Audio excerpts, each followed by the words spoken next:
The privy smelled of cedar oil and stale sweat, a narrow chamber tucked behind the king's own apartments, and for a heartbeat it was the only place in the world. Tywin Lannister had gone there alone, armored only in a quilted bedgown, intending to empty his bowels before dawn's first council. He had just settled himself on the carved seat when the shadows parted and Tyrion appeared, short, disheveled, eyes glassy with despair. The crossbow looked absurdly large in his brother's hands. A bolt cracked through the quiet, thudded into Tywin's shoulder, and spun him half around. Pain flared like molten iron, but pride kept him upright. The second quarrel came an instant later, lower, glancing off the third rib and shredding flesh. Blood splashed the whitewashed wall, yet Tywin's gaze never wavered. He tried to rise, commanding his legs to stand, and felt the wet heat of his own life spilling. Tyrion's lips moved, some ragged curse or plea. Then footsteps and the dwarf was gone, fleeing through the service door. The crossbow clattered on flagstones. Tywin's vision tunneled. Another man would have screamed, but Lord Tywin Lannister merely pressed one broad hand to the bolt in his chest, snapped the shaft short, and breathed. Slowly, methodically, like stoking a cooling forge. He refused to die on a privy. Minutes bled into hours. A chambermaid found him slumped against gilt paneling as sunrise painted the city pink. Maesters were summoned. Grand Maester Pycelle came last, wheezing. They cut away linen and gold thread, probed the wounds, and spoke in hushed dread. Tywin clenched his jaw against the stitching needle, though sweat sheeted his brow. He did not faint. When they offered milk of the poppy, he took only one cautious swallow, lest too much fog his judgment. By sunset word had flown on raven wings. The hand of the king lived, though maimed. Prince Killer Tyrion had vanished. And the red keeps hearts beat fearful and furious in equal measure. 3 days later, still pale but upright, Tywin summoned Kevan. The younger brother entered his lord's solar, bowed, and stared. Tywin's left arm lay in a sling of crimson silk. Beneath his doublet, a leather and steel corset braced cracked ribs. Yet his eyes, cold green flecked with gold, retained the old relentless clarity. "Sit," Tywin ordered. His voice rasped, stripped raw by pain, but authority rang in every syllable. Kevan complied, boots silent on rush-strewn planks. "The city is uneasy. Varys has fled. Ser Jaime searches the sewers for Tyrion. But enough!" Tywin's good hand unfurled maps across the desk. The Crownlands, the Reach, the river coursing red through a dozen burned villages. "The realm cannot be ruled from this nest of vipers while I convalesce." He tapped Casterly Rock with one calloused finger. "I return home tomorrow at first light. You will stay, serve as Lord Regent in my stead, and keep King Tommen safe from his mother's follies." Kevan's breath caught. "Cersei shall accompany me." The words dropped like millstones. "I will brook no contest. Her grief will be a mask, her tongue a dagger, and I dare not leave those qualities within sight of the Iron Throne. But the Queen is no true queen. Marjorie Tyrell wears that crown. Cersei's titles matter less than her temper." Tywin looked past his brother, out the tall window toward Blackwater Bay, where sunstruck masts quivered in a summer breeze. "She will obey, or she will learn anew what obedience costs." Kevan bowed his head. Outside, bells tolled vespers. The city knelt to prayer while its master-planned departure. Cersei Lannister did not kneel. In her chambers she raged, overturning a mirror in a rain of silvered glass. The shattering echoed off marble.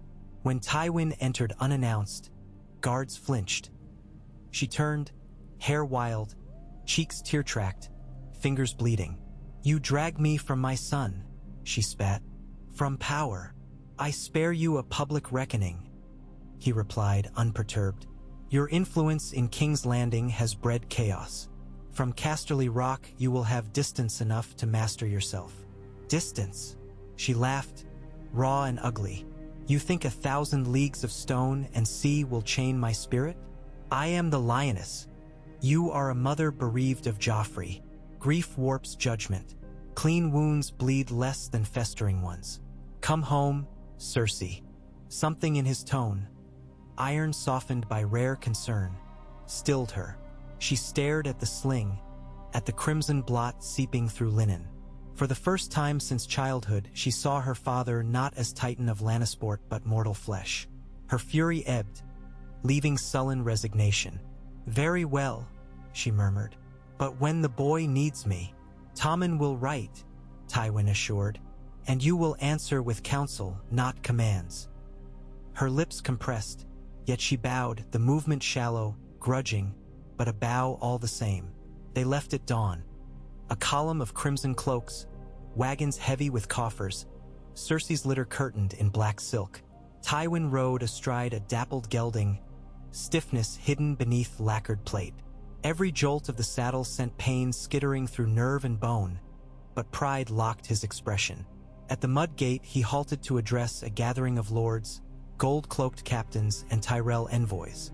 King's Landing watched from crooked balconies and spired steps. Tywin's voice, amplified by sheer will, rolled across cobbles. "Lions defend the realm," he declared. "From Casterly Rock I shall safeguard grain, gold, and justice. My brother Lord Kevin remains as regent and hand. Any who threaten the peace will answer to him, and to me." The crowd roared assent or fear. In either case, silence followed swiftly as the Lord Hand wheeled his horse and departed in a clatter of hooves. No trumpet sounded, yet the echo of authority lingered long after dust settled. The King's Road stretched like gray ribbon through rolling fields. Each mile stole Tywin farther from the capital and deeper into calculation. Within his litter, he conceded that luxury for intermittent rest. He pored over parchment. Ravens from the Twins, grumbles from Dorne, ironborn raids along Cape Kraken. Every missive fed a loom inside his skull, weaving threats into strategy. Pain anchored him to the present. Fever surged on the fourth night, rippling sweat across his scarred chest. But he clenched teeth, refused milk of the poppy, and dictated edicts by lamplight until dawn. Cersei, riding behind, heard rumors of her father's relentless governance and felt admiration tangle with resentment. On the seventh day, the column crested a ridge and Casterly Rock erupted against the horizon. Immense, ancient, its western face kissed by the sunset's molten glow. Home, citadel, warning. Tywin's heart thumped once, hard. His lion had returned to its den. Moonlight silvered the great hall when he convened his western council. Lords of the West knelt. Lefford, Brax, Crakehall, Marbrand. Ser Adam, red-haired and eager, swore the banners stood ready. Miners spoke of dwindling veins. Merchants, of soaring grain prices as Riverland farms lay fallow. A low hum of unease laced the candlelit air. Tywin listened. When all had spoken, he rose, cloak sweeping marble. "The war is won," he began, voice quiet yet unarguable. "But victory unattended spoils like meat in sun. Our gold buys soldiers who till no fields. Our pride breeds sons who mine no stone. The realm bleeds debt, and blood follows debt as night follows dusk. That ends now." He unrolled new edicts, reduced tariffs to lure Bravo's coin, low-interest loans for Riverland farmers who pledged harvests to Lannisport granaries, a fleet of escort galleys to patrol the Sunset Sea and strangle ironborn piracy. Each command rippled outward, consequences mapping in his mind like chess moves. Finally, he addressed Cersei, seated in silence beneath a lion and rose tapestry. "Your task," he told her, "is to rebuild our western fleets. The Tyrells supplant us at court with coin and corset strings. You will match them with iron and oak. Choose shipwrights, secure timber rights in the Rainwood, and oversee every keel." Cersei's eyes narrowed. Ships were not jewels, sailors not courtiers. Yet defiance died upon her tongue under her father's unblinking gaze. She inclined her head. When council dispersed, Tywin lingered alone amid long tables scented of beeswax. His wounded shoulder throbbed. He pressed fingers to new-knit flesh and considered the dwarf son who had fired 2 bolts. Hatred flared, tempered by calculation. Tyrion was clever, resourceful, and now perched somewhere beyond reach. Find him, he commanded himself, and make the world watch what becomes of kinslayers. But capture would take time, gold, whispers in dark alleyways. Time he possessed, gold he minted, whispers he would purchase like any commodity. Letters flew east along the Rose Road, to Highgarden, inviting Mace Tyrell to Lannisport for trade talks, to Sunspear, reminding Prince Doran of Lannister largesse, to the Eyrie, coaxing Lord Robin's regents with promises of debt forgiveness. Tywin played kingdoms as a bard plucks strings, soft notes for proud ears, iron chords for rebellious ones. From a carved lion's head desk, he bent history toward his ends. Meanwhile, Kevin in King's Landing steered courts and councils. He wrote faithfully. Petty lords jostled for favor. The faith militant stirred anew. Rumor claimed dragon-headed ships in Volantis. Each inked report fed Tywin's larger design. He responded with margin notes, precise, unsentimental, directive arrows that traced the realm's pulse back to Casterly Rock. Tommen matured under this distant tutelage. The boy king read his grandsire's letters each morning, copying the rigid penmanship until his wrist ached. Ser Kevin tempered the lad's innocence with pragmatic lessons. Justice's price, mercy's limits, the value of oaths kept visible. Across leagues of mountain and river, Tywin's will shaped a king he rarely saw. Autumn painted Westeros in copper and scarlet when ravens brought darker news. Stannis Baratheon had vanished from the wall, banners rumored heading south by secret paths. In the Riverlands, outlaws rallied to the Black Stag. The realm stirred like a kicked anthill. Tywin's council debated. Raise levies? March? Bribe Iron Bank for Stannis' head? Lord Brax argued for swift sword. Lord Lefford for cautious diplomacy. Tywin listened, eyes half-lidded, as if somewhere beyond the hall. When silence fell, he spoke 3 words. Let him come. Confusion rippled. Stannis marches on anger and thin supply lines, Tywin explained. We hold grain, gold, and numbers. He will break his teeth on Casterly Rock's walls or starve in rotting camps before. Meanwhile, we feed the small folk and pay their taxes forward, so loyalty grows fat while his forces grow lean. A slow smile crept across Ser Adam's face. We starve him without lifting a sword. Precisely. War costs coin, but hunger costs souls. They will desert him. And so wagons rolled east not with spears but with salt beef, onions, sacks of grain, all stamped with a golden lion seal. Riverland villages cheered Lannister merchants. Sparrows spread word that Lord Tywin fed the hungry where the true king could not. Stannis, descending through leaf-strewn passes, found fewer allies, fewer coins, and fields already gleaned. Cersei stood upon a cliff bastion overlooking the sunset sea, wind whipping her hair like wildfire. Rows of new galleys rested in the harbor below, hulls tar-black, prows snarled lions. For months she had toiled, arguing with shipwrights, inspecting hemp ropes, even dining with grizzled captains, and now a fleet glimmered beneath moonlight. Her pride swelled. For once accomplishment tasted sweeter than spite.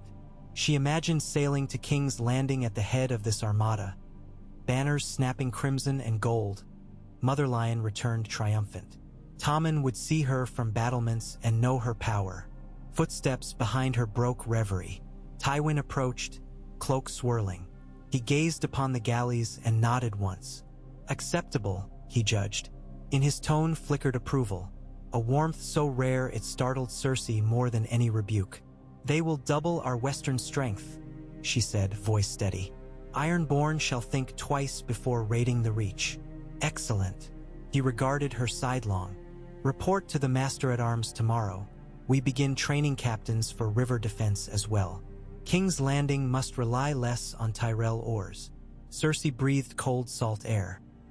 For the first time since childhood, she wondered whether serving her father's grand designs might grant satisfaction equal to ruling herself. The thought both tempted and terrified her.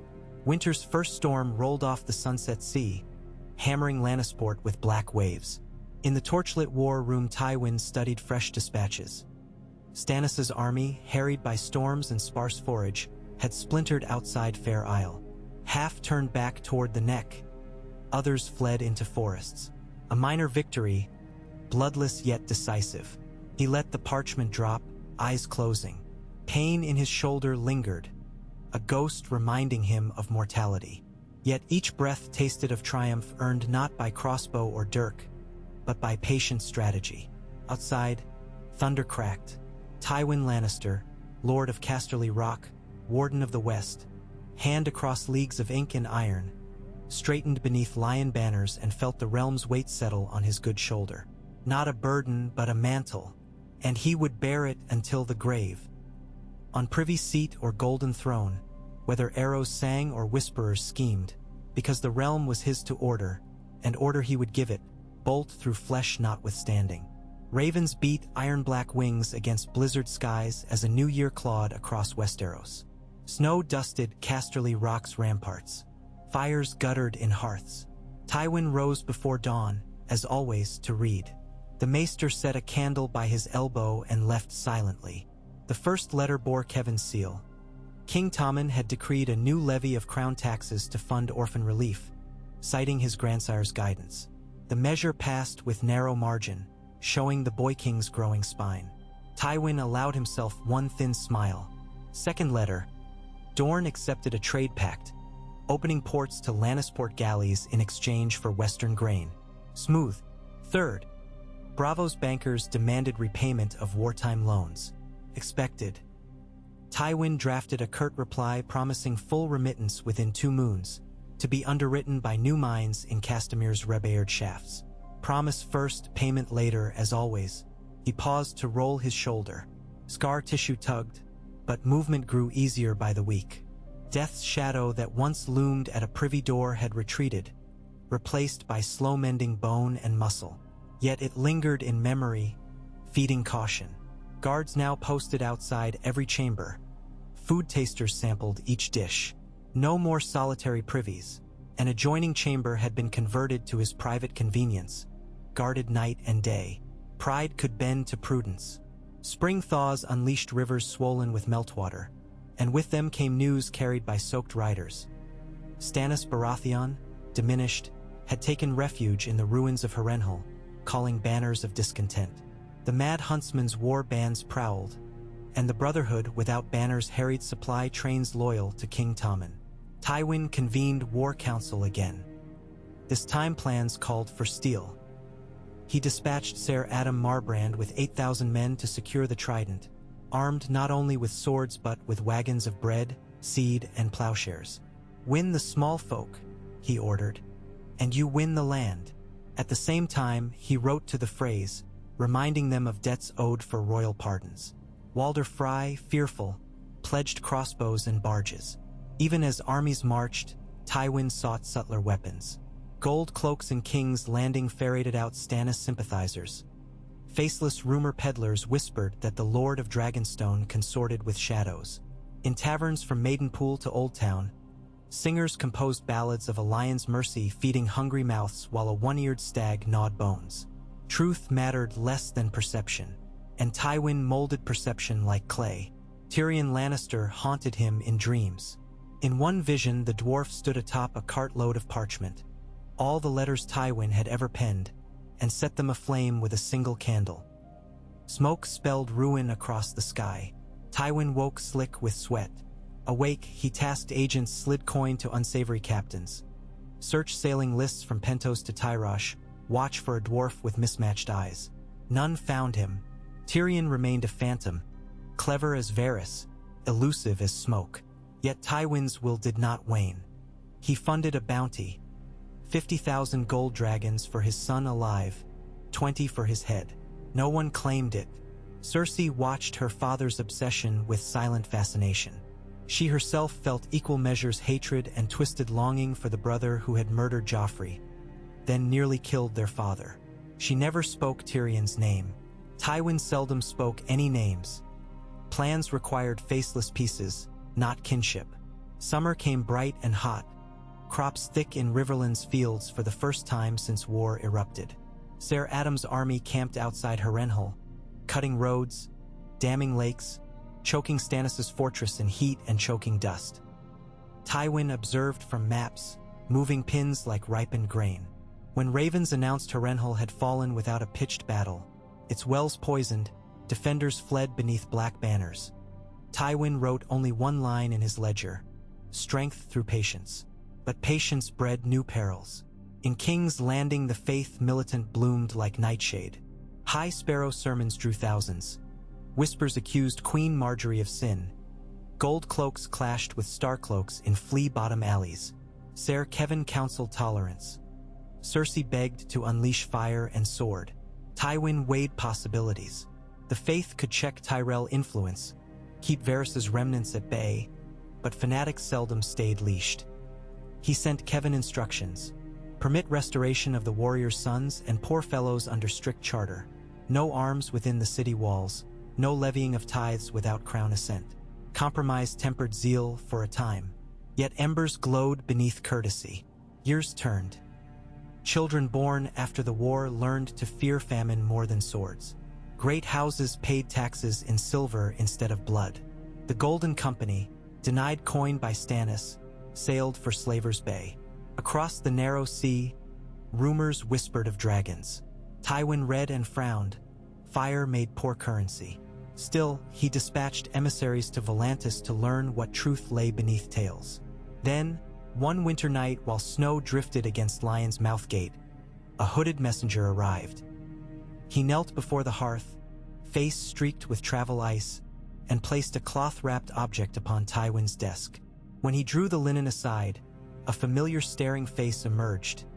Tyrion's severed head, eyes wide, beard caked with dried salt. The messenger spoke in a Braavosi accent. A Sell-Sail captain found him on the stepstones. I claim the price. Tywin studied the grisly prize. A scar above the brow matched childhood memories. Crooked nose, cobalt and green eyes, unmistakable. Yet something in the pallor seemed wrong. He commanded candles closer, inspected stitches along the neck. A fine seam, faceless men's handiwork, or a hoax? He summoned Maester Adrian, who examined bone and sinew, pronouncing the head genuine, or at least belonging to a dwarf of similar age. Proof enough for the bounty. Tywin paid the Braavosi, noting the man's name for future employ. But as he watched the Sell-Sail depart, doubt gnawed. Tyrion would know the price on his head and might engineer such deceit to slacken pursuit. Tywin ordered the head stored, in pitch until more signs emerged. He would not declare victory on another's trick. And so the game continued. Gold versus guile, realm versus rebels, father versus memory. Yet every dawn Tywin woke beneath lion banners, quill poised, and guided Westeros like a vast loom. Threads of fate stretched from Casterly Rock to Shadow Tower. He lived, therefore he ruled. And so long as he ruled, the realm would bend or break beneath his will. The nights inside Casterly Rock were cavern cold, black as a miner's eyelids. But Tywin Lannister kept his chambers bright with lamplight and the low hiss of pine in the grate. 3 moons had passed since the fall of Harrenhal, and each had laid a new layer of frost across the sunset sea. Outside, the world stilled beneath winter's quiet hand. Inside, pens scratched and minds raced. The Western Lord had learned that silence was the ally of memory, and memory, well tended, was the sharpest blade. Each evening he walked the length of his study, Saul's whispering over the woven lions of the Myrish carpet, waiting for dispatches carried by hawk-fast ravens from every corner of the realm. He began to arrange his evenings by the rhythm of their arrival. At the 7th chiming of the brass clock, an intricate device he had commissioned from Norvos, Grand Maester Adrian padded in, always with the same deferential nod, and placed 3 small cylinders upon the lion-clawed desk. One bore the red wax of King's Landing, another the purple knot of Highgarden, the third the malformed stag sigil Ser Adam Marbrand had adopted to mark reports from the siege lines. Tywin would dismiss the maester, slit each tube, and read. One such night found him standing by the fire, a mirror of orange flame washing over the ridges of his face. His left arm, though days past the worst of the pain, still refused certain angles, and so he braced parchment against a golden mantle. Kevin's letter began with trivialities: grain levies from Duskendale, an offer from the faceless benevolent guild to mend city cobblestones, but continued into darker territory. The High Sparrow's star-carved zealots had arrested 4 moneylenders for usury and nailed their hands to the cobbles outside the Iron Bank's counting house. King Tommen, desperate to avert riot, had pardoned them while the city's rumor-mongers cried that gold now bowed to faith. Nearby, Marjorie Tyrell's entourage hosted a feast for orphan children inside Maegor's Keep, a gesture that drew crowds but nettled lords who whispered that queens who fed beggars starved nobles of dignity. Kevin concluded that friction between Rose and Star threatened to scorch the crown should Tywin delay another month. Tywin folded that parchment, laid it aside, and reached for Lord Mace's own florid calligraphy, thick with self-praise. It boasted of Highgarden fleets warding Stepstone pirates, of apples plucked for winter cider, of the Queen's smiles. Between the lines, Tywin tasted Tyrell ambition. Sweet, ripe, and dangerous if left to rot. Finally, he unrolled Ser Adam's field cipher. Stannis's ragged host had splintered again after Harrenhal, half stumbling toward Crackclaw Point beneath the banner of the Fiery Heart, the other half ravaging villages along the Tumblestone. The Huntsman's rebels deserted nightly, leaving only hardened knights and fanatical islanders to keep the Stag King's standard upright. Tywin exhaled, steady as a drum. He saw a web, faith swelling in the capital, roses spreading roots, a stag limping blood-mouthed through the riverlands. All these tensions tugged at Tommen's fragile rein. To hold them was to hold the realm. He returned to the desk, dipped quill, and penned a single sentence across a blank sheet. Strength through reward, unity through fear. Then he began the long night's work of turning that line into policy. Cersei's mornings broke with salt wind. She had taken the sea tower for her apartments, insisting she needed vantage over her fleet. At dawn, she strode the ramparts in a cloak of sable and crimson, counting masts in the harbor below. The new galleys, Lion's Pride, Rampant Gold, Lady Joanna, and a dozen more, bobbed on steel-gray swells. Their prows showed snarling cat faces wrought of painted iron, each capable of ramming through plank or flesh at a word from the helm. She loved them the way other women love jewels, and she knew their crew lists by heart. Yet admiration did not soften her. On the 20th morning of the fleet's muster, 2 captains arrived late to training, claiming night storms had snapped anchor cables. Cersei had them stripped to breeches on the dock and lashed with oiled ropes until their backs bled red as the Lannister banner.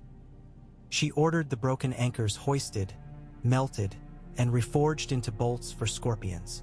"Carelessness feeds coffins," she proclaimed. The sailors cheered her fierceness, some in awe, some in terror, and she tasted respect for the first time since leaving the capital. When word of her punishments reached Tywin, he neither praised nor rebuked. He noted the incident in thin ledger lines and moved to other matters. If Cersei waited for acknowledgement, she found none. Eventually, she stopped waiting and threw herself harder into her charge. Deep beneath the rock, the mines breathed like ancient beasts, hot air rolling through quartz veins. Candlelight flickered off raw gold seams. In one newly cut shaft, master miners from Castamere had driven tunnels through forgotten catacombs and uncovered a chamber whose walls shimmered with red gold dust finer than flour. When the overseer delivered a brick of that dust compressed into a single ingot, Tywin hefted it in his palm and felt the pulse of promise. He named the chamber Golden Grave and ordered 3 more shafts driven from it at separate angles. Rich or meant wages for miners, taxes for the crown, and repayments to bravos. Rich or also meant envy. To guard against both banditry and sabotage, he called Ser Bronn of the Blackwater, once Tyrion's sellsword, and offered him a captaincy of stone-salaried armsmen sworn to patrol the mine roads. Bronn arrived, wide-smiled, wearing a cloak stolen from some half-dead knight. "I'm told I'm as slippery as soap in a brothel," he announced to the court. "If you'll pay me double what your brother did, I'll keep your veins as clean as maiden silk." Tywin agreed on triple, provided Bronn swear binding oaths before Septon and Maester alike. The sellsword's acceptance earned raised eyebrows, but Coin closed tongues. That same week, a different visitor rode through snow to the rock. Maester Qyburn, dismissed from the Citadel for forbidden studies. He carried a treatise on battlefield surgery and innovations in poultice bombs. Word was he had served Cersei in King's Landing, but fled when the High Sparrow's devouts sniffed unnatural practice. Tywin granted him a modest laboratory in the cellars, instructing that any knowledge improving a soldier's chance to live was worth bending orthodoxy. Quietly he added, "Report all findings to me first, and speak of them to none." The first swallow of spring carried a rumor across narrow sea winds. Daenerys Stormborn had taken Meereen and forged peace from chain and whip. She commanded 3 dragons the size of warhorses, so merchant mariners claimed, though scaly wings doubled with each retelling. Tywin read the accounts in the privacy of his solar. Dragons had not flown across Westeros in more than a century. Should they again, walls of stone and iron fleets would mean little. But stories of dragons were often just that, stories. Still he wrote to the Citadel in Old Town, requesting every scroll on Valyrian steel, wildfire composition, and the last days of the Dance of Dragons. He addressed the letter to Archmaester Walgrave, whose mind still navigated the labyrinth of the past with occasional lucidity. "Knowledge erects taller fortresses than granite," Tywin wrote, sealing the missive in green wax shaped as twin lions.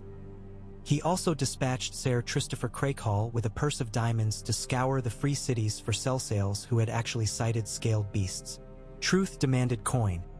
Falsehood cost more if left undetected. In King's Landing, Kevin's quills wore to nubs. He sat at grain-littered council tables balancing edicts against hunger and swords against prayer. The faith militant's charter pleased none for long. Less than a fortnight after signing, the warriors' sons declared a toll on wine convoys entering the city, citing biblical authority to tax indulgence. Tyrell Vintners bristled, and 3 days later 6 star-helmed brothers washed ashore in Blackwater Bay with throats slit. Each side blamed the other. Kevin answered with a decree suspending all levies not ratified by Crown Seal. The faith obeyed grudgingly, but small folk whispered that holy men now bent knee to coffers. Kevin feared lightning between unsheathed clouds. He wrote daily to Tywin, and his uncle's replies returned with the same steady cadence. Hold the balance, feed the poor, watch and wait. Yet letters could not quell tension. When the first Sparrow uprising flared in Flea Bottom, rioters overturning Tyrell Baker stalls for alleged price gouging, Kevin flooded the streets with gold cloaks carrying clubs rather than blades. Bloodshed remained minimal, but rumors spread nonetheless. The Lion Hand would rather crack skulls than fill bellies, some said, forgetting that Tywin's wagons had done more to feed the Crownlands than Rose or Stag combined. Meanwhile, Stannis Baratheon's war sputtered like a dying candle. Ser Adam Marbrand, winterbound outside salt pans, sent weekly tallies of deserters. Hedge knights fleeing under moonlight, spearmen selling their arms for onions, even a handful of Night's Watch volunteers who slipped north to rejoin brothers. Harrenhal's charred halls housed less than 1,000 true believers by mid-month, and they scoured blackened kitchens for rats. Stannis himself, grim as stone, forbade retreat. Rumor claimed he communed nightly with the Lady Melisandre before a pyre of weirwood logs stolen from the riverbanks. Tywin instructed Ser Adam to encircle, not assault. "A man with no food will break before a wall," he wrote. Yet he also sent a quiet order to Ser Bronn at Golden Grave. If Stannis' knights attempted a breakout west, mine convoys were to vanish from the road, leaving only empty wagons marked with painted lions. "Let them see plenty withheld," he advised. Hunger, like hope, was more powerful when spied than lost. In the Eyrie, winds carried still another worry. Lord Rabar Royce, regent to sickly Lord Robert Arryn, petitioned for Lannister grain shipments in exchange for a formal betrothal between young Robert and one of Tommen's sisters, though Tommen had none, a fact apparently lost on the mountainous regent. Kevin urged caution. Binding the Vale too tightly could drive them to seek other patrons. Tywin suggested a different reward. Lend the Vale's famed archers to the Riverlands garrison, and in return receive immediate lease on crown granaries through harvest. The Royces accepted, sending silver-feathered shafts and proud knights. The Vale grew hungry for trade, and trade tethered hearts. While lords danced alliances, the small folk looked to weather. Spring refused to thaw winter's hold. 2 dry mornings yielded 3 snow-mottled afternoons. Sheep birthed twins only to find pasture buried in frost crust. Tywin conferred with his master of coin, a lean woman named Sabetha Beesbury, once a ship accountant in Old Town. She warned that stockpiles would not outlast poor harvests. Tywin ordered grain merchants to fix prices by law, high enough to profit, low enough to feed. Any who hoarded would lose 3 fingers for each bag withheld. He had brass scales erected in market squares and clerks to weigh transaction weights. Justice carried the shape of balance. Some traders bled gold, but no belly starved in the West. News of fair measures trickled east, and small folk along the Blackwater compared Lannister fairness to Tyrell largesse and Sparrow austerity. Tywin's reputation shifted from stern to just a mirror shadow of the man once feared more than any sword. Such nuance felt dangerous. Fear compelled obedience. Respect demanded cultivation. On the last night of the waning moon, Casterly Rock's bells pealed in alarm. Fires flared along the lower docks. Cersei, roused from bed, donned mail over her nightdress and raced to the western battlements. Below, sparks climbed into the sky as 3 half-constructed galleys burned bright as midday. Dockworkers shouted buckets to chain, but the hulls were tar-soaked. Flames leapt from plank to sail. In the river mouth, a slim proud vessel ghosted away under black canvas. Cersei's scream reached the tides. She spun, demanded warships give chase, but the harbor master shook white-bearded head. Night shoals and reef spires forbade pursuit until dawn. By then, intruders would be gone. She turned rage on the dockmaster, the watch, the tanner whose lantern might have been stolen for sabotage. In the end, she galloped through darkness to Tywin's tower, boots echoing, and burst into his study just as he dismissed Maester Adrian. "They torched my fleet," she hissed. "My work burned while I slept." Tywin regarded her, eyes quiet as winter seas. "Not your fleet, ours, and only 3 ships. 3 that cannot be replaced before summer. We will rebuild them before the fortnight ends." He gestured to a parchment map where shipwright accounts lay marked in red. "Sabotage signals fear. Someone fears your fleet. I want names, and you shall have them. But first you will reassure every sailor tomorrow that wages remain and work continues. Else fear spreads among crew faster than fire. Let me hunt down blame tonight. Daylight reveals more than torches. Go, sleep, appear calm at dawn." She opened her mouth to argue, but his gaze fixed her like a spear. Words died. She bowed stiffly and withdrew. When the door shut, Tywin permitted himself one slow breath. He felt the tremor of risk, wolves sniffing the sheepfold. Perhaps iron-born raiders emboldened by winter currents?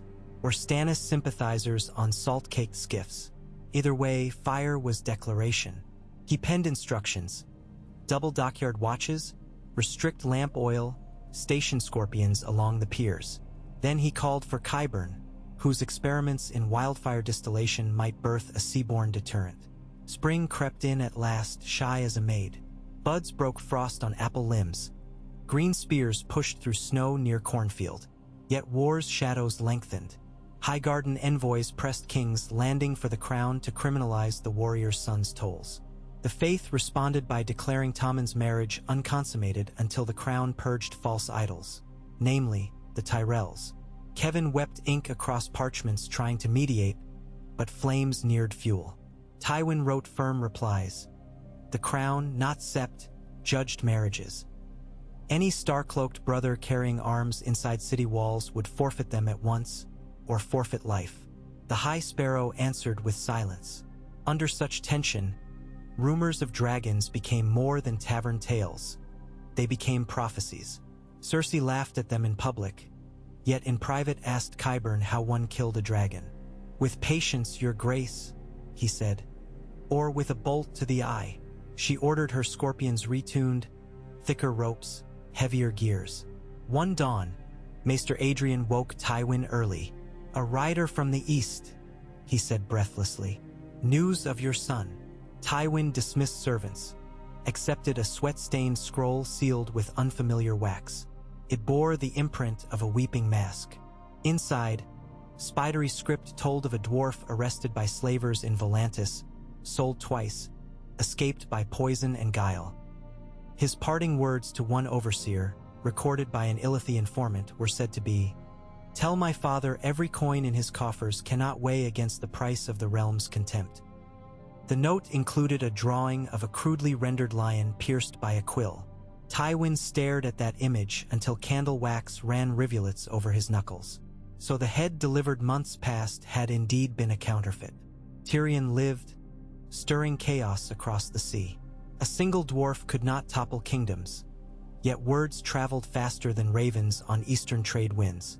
He tucked the letter into a secret chest and ordered his agents to redouble efforts in Pentos, Volantis, Meereen. Let the free cities become nets. Let every tavern keep watch for mismatched eyes and a silver tongue. But deeper, he considered the weight of moral rot if Westeros learned the Kinslayer still breathed. Better to end that uncertainty quietly. He penned fresh warrants. No ransom, no parley, Tyrion delivered alive to Lannisport, or dead with incontrovertible proof. 50,000 dragons stood.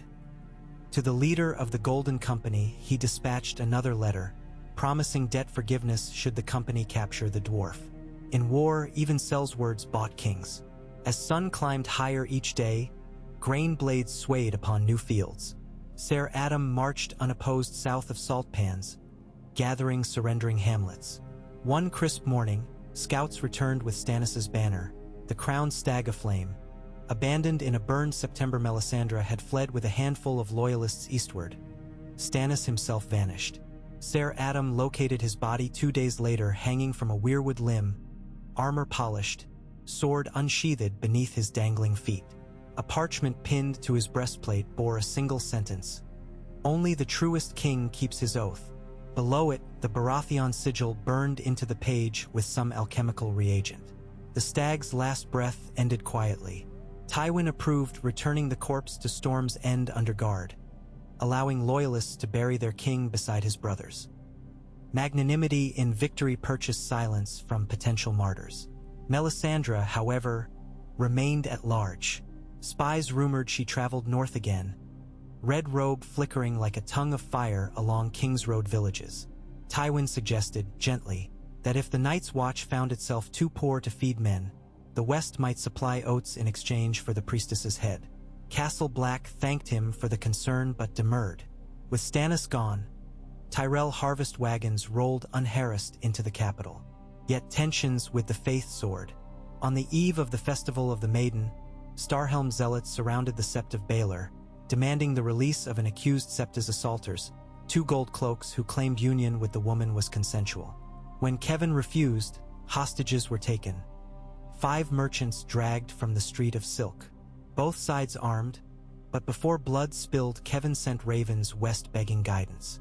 The message found Tywin among field tents outside Case, reviewing militia drills. He read, folded the parchment, and closed his eyes. For years he had tightened threads. Now too many met in one knot. Sparrow fanaticism, Tyrell vanity, and a fragile boy king, with Tyrion's shadow lingering behind every rumor. Force alone could break the knot but might tear the realm.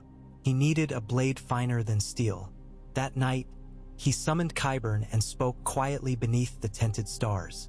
The maester listened, pale eyes brilliant with unasked questions, and departed before dawn for King's Landing bearing a sealed black raven.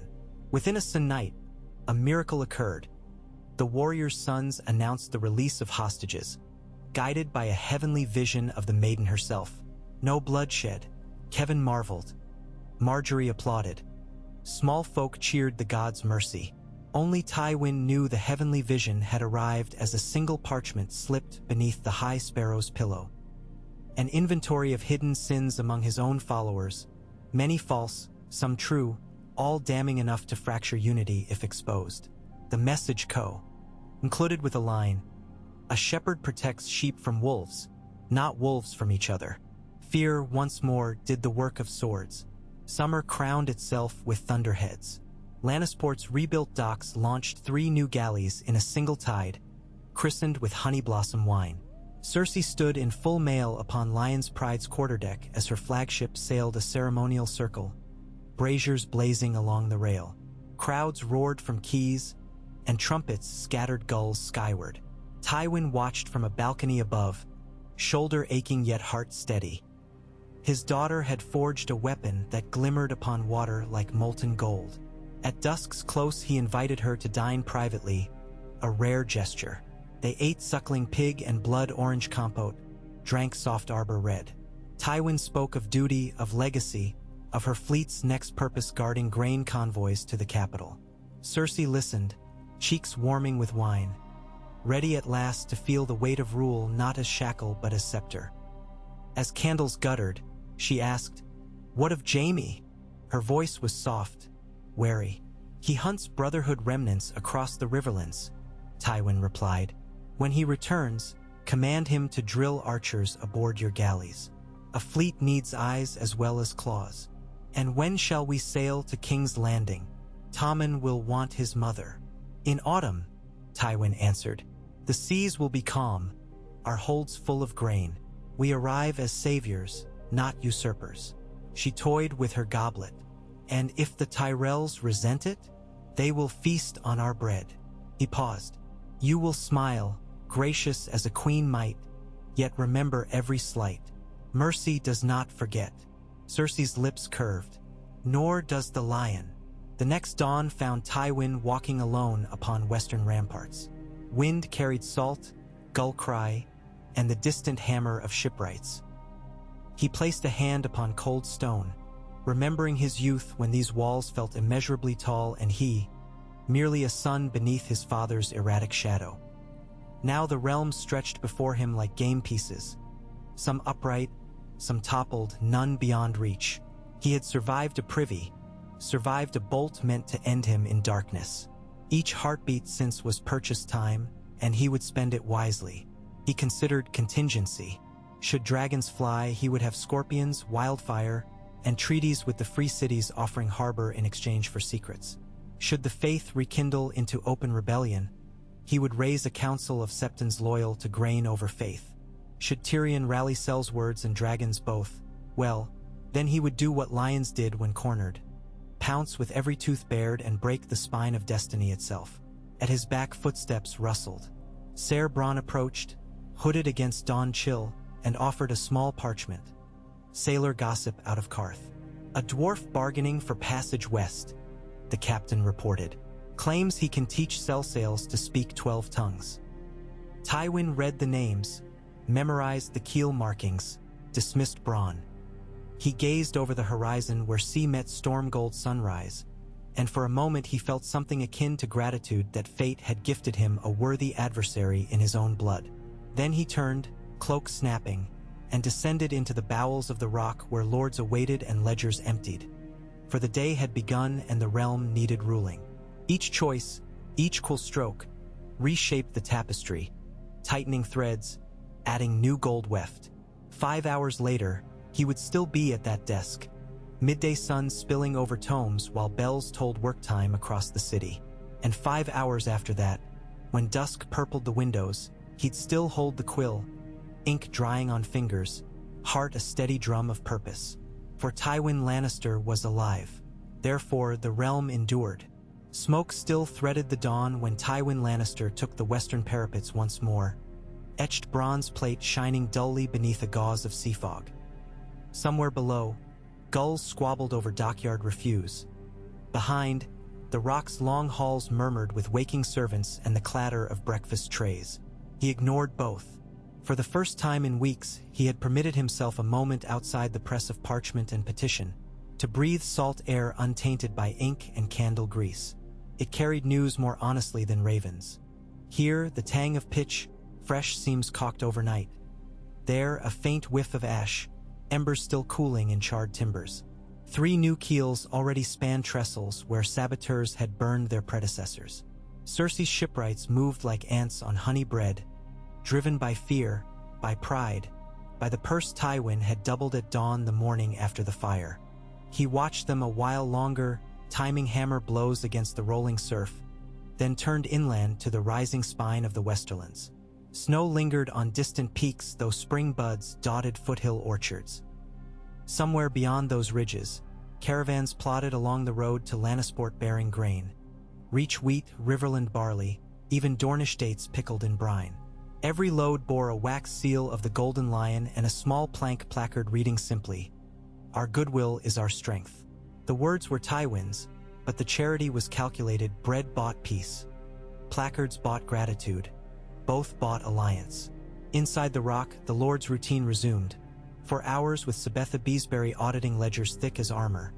2 with Maester Adrian deciphering a trove of Valyrian glyphs newly arrived from Old Town. Half an hour tasting the midday meal before the taster dared swallow. An hour conferring with Bronn on mine road patrols. Finally, afternoon council under the gilded ribs of the Great Gallery. There, a delegation awaited him. Lord Mathis Rowan, lean and hawk-nosed, and his eldest son Zachary, escorted by 6 mailed retainers. They bowed with more stiffness than grace. Rowan petitions always masked barbs. The Reach Lord sought reduced tariffs on wine shipped through Lannisport, claiming the Faith's interference in King's Landing threatened Tyrell profits. Tywin knew a bagged fox when he smelled one. He listened, face impassive, fingers steepled. When Mathis finished, Tywin asked 2 mild questions about vineyard yields, numbers the Lord flubbed. Tywin then produced ledgers showing full cellars in Bitterbridge and an uncollected levy from 3 years prior. He offered tariff relief only if the Rowans paid their arrears and shipped surplus barrels north to the Trident, where Ser Adam would distribute them as recompense to villages raised by Stannis' foragers. Speechless, Lord Rowan assented. The lion devoured the fox, ledger and all. Across the sea, wind rattled shutters in a squalid Lyseni in where Tyrion Lannister nursed figs stewed in red pepper. He sat in shadow, hood drawn low despite the humid night, listening to sailors jaw about dragons black as barges and a silver-haired queen who broke chains with a smile sharper than any sword.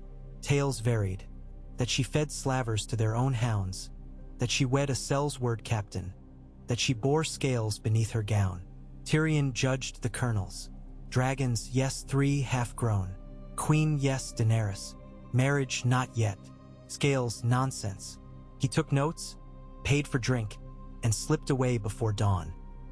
He traveled by coastal skiff to Volantis disguised as a seller of Myrish lenses, the better to watch the temple of the Lord of Light where red priests nightly praised a pale lion consumed by shadow.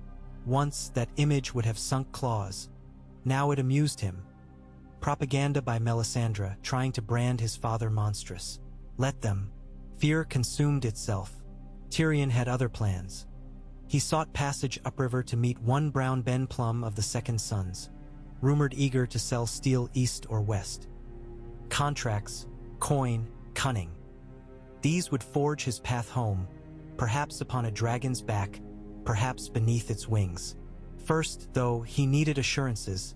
Daenerys might receive him warmly or roast him on principle. To discover which, he scribed letters in cipher to Varys, whose spiders still spun even if burnt from the Red Keep. A week later, an urchin delivered only 3 feathers tied with blue string. Varys' sign for weight. Tyrion cursed softly and returned to drafting contingency. He would not be puppet to queen or spider. He would shape his own board. Somewhere, his father's breathing still fouled the world. Somewhere, his sister schemed. The realm bent beneath a golden fist. Tyrion meant to pry fingers loose. On Midsummer's Eve, the fleet Cersei had nurtured Wade Anchor for its shakedown cruise. 23 sleek galleys unfurled crimson sails and slipped from the harbor in diamond procession. Drums thundered. Sailors chanted. Banners snapped. Cersei stood at Lion's Pride's prow, wind lashing beeswax curls, smile feral as dawn. Her flagship cut the water so cleanly gulls skated its wake. For days they patrolled the Sunset Sea, chasing ghost longships rumored off Fair Isle. They found none, but the exercise-drilled oarsmen hardened rigging crews, tested scorpion pivots. Night of the 3rd day brought fog thick as unshorn wool. Lookouts spied lantern glows astern. By morning, no trace. On return to port, Cersei convened captains. Each swore the lights were either ironborn scouts or merchantmen too timid to declare colors. She listened, then decreed that every galley sail henceforth with 2 lantern skiffs trailing half-league behind, bait for raiders or spies. She named the tactic the Lion's Tail and ordered trials within the week. Admirals grumbled about lost speed. She silenced them with pay raises from her private coffers, replenished by loans Tywin arranged against newly reopened silver veins at Tarbeck. Pride and coin, both sharp hooks. By the time the fleet returned, Tommen's 10th name day neared. The royal court demanded presents. Cersei packed her finest velvets, yet Tywin delayed departure another fortnight, citing harvest schedules. She suspected other motives. Her father's letters to Kevan had grown terse, almost coded. Whispers spoke of tension between Rose and Starr erupting anew. She paced ramparts nightly, waiting. Within King's Landing, the kettle began to scream. 7 days before the feast, the High Sparrow marched barefoot through flea-bottom blessing beggars until he reached the Old September of the Conciliation. There he found banners of the Reach draped across entry, claiming the sept for Marjorie's orphan kitchens. Offended, he tore them down, proclaiming no rose should outshine the maiden's mercy. Tyrell guards demanded restitution. Star-helmed brothers produced cudgels. By dusk, for were dead, 2 of each faction. Kevan implored calm, suspended both companies from city walls, and convened an emergency council. It fractured. Lord Paxter Redwine threatened to embargo wine if the faith went unchecked. Septon Maribald warned of heresy if the crown favored vintners over virtue. Tommen cried at the shouting. Kevan, worn thin, dispatched Raven Please West and prayed the gods of coin answered sooner than those of light. Tywin read the plea while dining with Lord Craighall. He dabbed mouth, retired to his solar, drafted 10 letters in an hour. The first summoned Cersei with half the fleet. The second and third went to Lady Olenna and the High Sparrow urging private parley under Lannister shield in the capital. The remainder instructed Ser Adam to leave river garrisons and advance within 2 weeks to Maidenpool, close enough to reinforce King's Landing if hell unlatched, distant enough to avoid provoking it. War, Tywin understood, simmered hottest when generals stood over the pot. Cersei sailed at once, winds favoring. Tywin, however, traveled by land with a chosen retinue. Kevan's youngest son Lancel, now a pious twig of a knight, rode ahead waving white banners. Behind came Qyburn, a chest of dusty scrolls strapped to his mule. Lastly, 3 wagons bearing grain, wine, and casks of coin for swift persuasion. The party made Lannisport to Rosby in 10 days, crossing fields striped with barley nearly ready for scythe. At Rosby, a herald met them. King's Landing was sealed, not by enemy but by fear. Wine riots in Cobbler's Square, a baker's shop torched, no fatalities, but rumor had spawned plague stories. The faith declared quarantine. Tyrell guards posted checkpoints. Gold cloaks patrolled alleys 2 by 2. Tywin absorbed the news without crease of brow. He ordered camp outside city walls and summoned both factions to him, neutral ground beneath his crimson banners. Lady Olenna arrived first, carried in a sedan gilded with golden roses, her shawl a brighter green than budding apple leaves. She greeted Tywin as one addresses an uncooperative gardener. "My dear lord, your city stinks worse than a privy and your faith insists we swallow the stench with prayer." Tywin inclined his head. The stench of roses can be cloying when death's smell lingers underneath. Olenna snorted. "Spare me metaphors. Either bridle these fanatics or my grandchildren will pack for Highgarden. That would leave the crown hungry for ships and sustenance. The crown will starve if brothers of the poor fellows keep smashing baker's stalls." Tywin steepled fingers. "And if baker stalls cease price gouging?" A spark lit her eyes. Negotiation began. 2 hours later, the High Sparrow creaked across the camp's dusty yard barefoot, robes patched at knee and elbow. For warriors' sons trailed him, star helms dulled by soot of patrol. He bowed. "The stranger writes new names nightly. I fear more if greed rules." Tywin gestured to a bench. "We speak of bread, not greed." The holy man sat. Tywin produced figures. Actual cost of grain, crown stipends to orphans, faith collections. He demonstrated that tithes demanded by the militant equaled triple the cost of providing free loaves. He offered logistic support, Lannisport grain convoys escorted by Cersei's fleet, if the faith ceased unauthorized tolls. In exchange, the Tyrells would discount wine to temples, stamping barrels with the 7-pointed sword as donation. The sparrow saw poor fed and pious comforted without coin changing blasphemous hands. Lady Olenna secured markets for surplus vintage and salvaged court reputation. Agreement sealed, both parties departed under dusk's red light. But treaties meant naught without spectacle. The next morning Tywin rode through King's Gate in white cloak and bronze armor, Cersei at his flank, fleet banners billowing behind. Gold cloaks lined streets, star cloaks knelt in prayer, Tyrell retainers scattered rose petals ahead of the riders. Small folk spilled from doorways cheering, seeing in the lion's arrival an end to shortages. In the rose petals hope, in the star helms the god's blessing. Tywin raised a gloved hand once. The roar redoubled. At the Red Keep, Tommen greeted his grandsire atop worn sandstone steps. The boy had grown an inch, features rounding toward adolescence, crown slightly too small now. He hugged Tywin without reserve. Cersei's eyes narrowed, whether from jealousy or relief none could tell. Tywin knelt to gaze level with the king. "Your city will eat," he said. "Your realm will not break." The boy's face brightened like dawn. Night cast long shadows within the Tower of the Hand. Tywin's council assembled. Kevin, pale but steady. Grand Maester Pycelle, beard trembling with fatigue. Lady Olenna, needles clicking softly in knotted yarn. The High Sparrow, fingers interlaced. Cersei, coat of midnight wool. Ser Jaime, dusted from his ride back at last from the Riverlands. They formed a ring about a map layered with wooden tokens. Rose, star, lion, stag, dragon. At its center sat a single iron coin from Volantis stamped with a brazen head. Tywin laid a finger on the coin. Reports confirm 3 flying beasts near Slaver's Bay. Size? Uncertain. Temperament? Lethal. If they sail west, Pycelle croaked. Dragons have not flown so far in a century. Maester Thomax writes the wing strength required. Tywin cut him short. They fly. We prepare. He looked to Qyburn, who stood quietly beside shuttered crates. The former maester unlocked one, revealing black glass vials of wildfire sealed with pewter.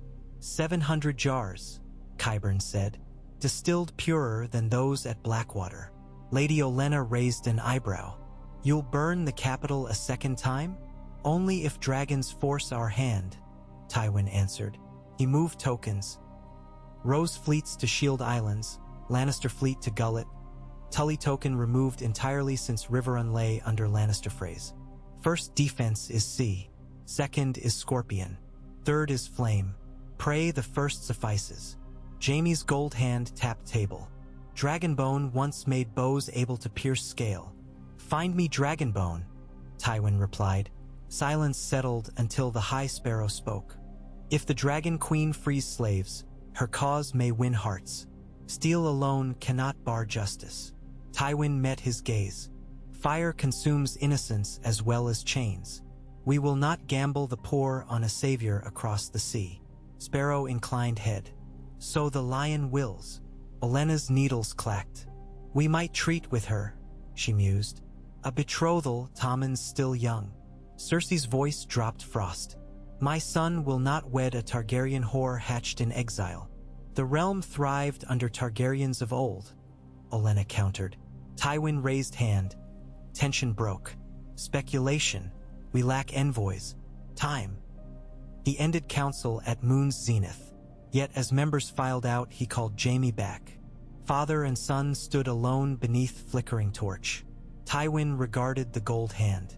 You rode into sieges, hunted bandits, yet took no wife, he said softly. I need heirs steadfast and unquestioned. Jaime's mouth tightened.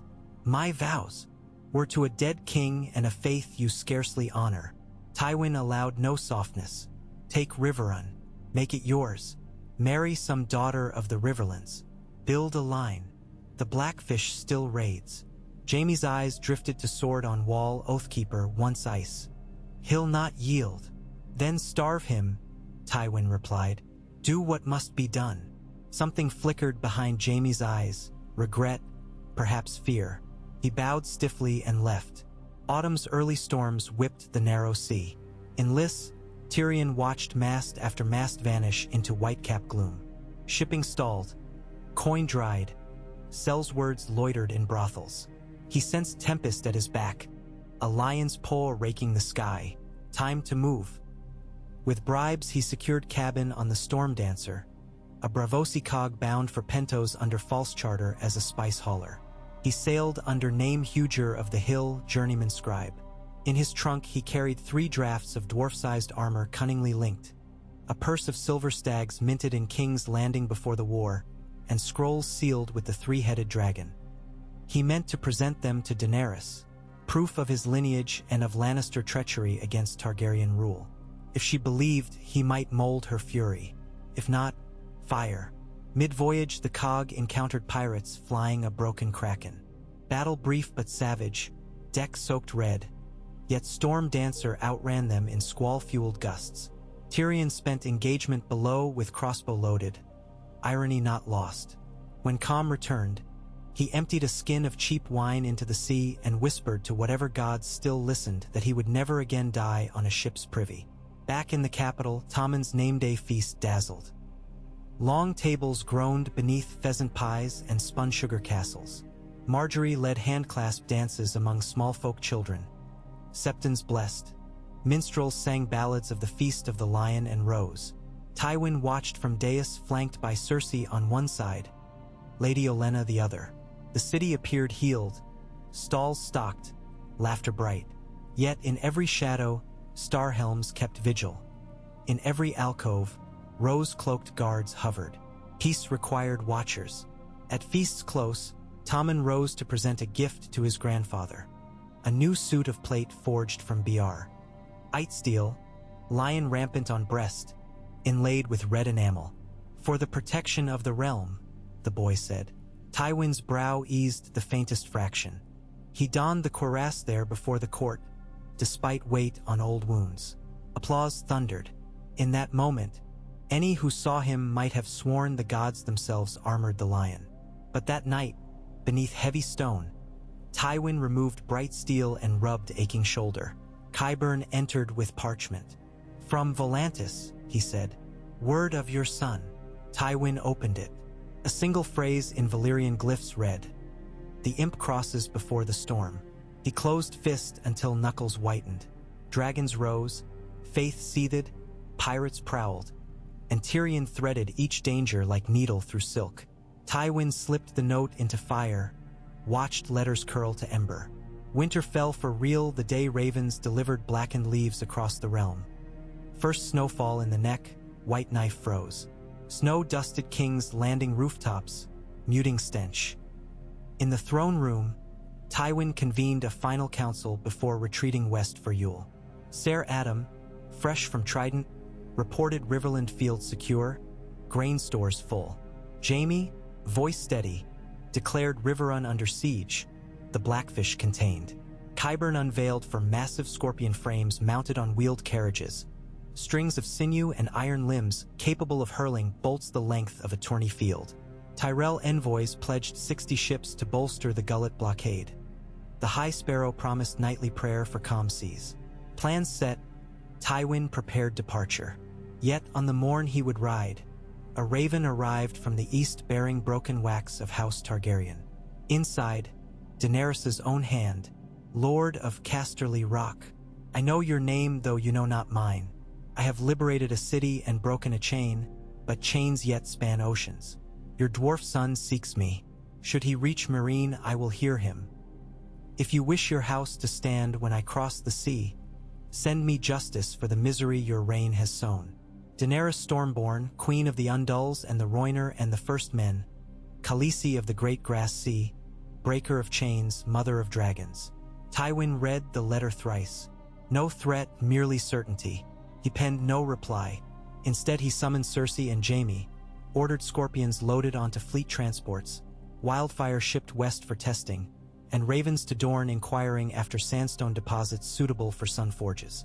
He would meet Dragonfire with every element earth and man could muster. And if Tyrion truly sat at that queen's side, then father would meet son not on a privy, but on a battlefield scorched black and blazing with the fate of kingdoms. Snow-powdered red keep towers as the lion banner slipped down its mast, replaced by Tommen's royal stag lion. Tywin spied it from the eastern barbican, cloak about shoulders. Beside him, Bronn cracked knuckles. "Storm clouds everywhere," the sellsword muttered. "Good time to be paid in advance." Tywin offered a thin smile. "You'll be paid abundantly, Captain. Just keep the mines and the roads. Keep the lions fed." He descended stairs stone-cold, Mount waiting. At his side, Kevin mounted, eyes weary yet bright with relief to depart. Cersei kissed Tommen's brow, promised swift return, then swung into the saddle, gold cloak fluttering like a war banner newly stitched. The gate creaked. Cavaliers spurred forward. Snowflakes swirled like pale ashes across the host. Behind, King's Landing's walls loomed gray. Ahead, the King's Road stretched into white unknown. Tywin nudged his gelding to a trot. As they rode, he did not dwell on crossbow bolts lodged years past, nor on privies smelling of cedar. He thought of dragons, of dwarfs, of frothing seas, of starving peasants who would not starve under his watch. He thought of his father's failures and his children's flaws, of pyres and thrones and silent gods.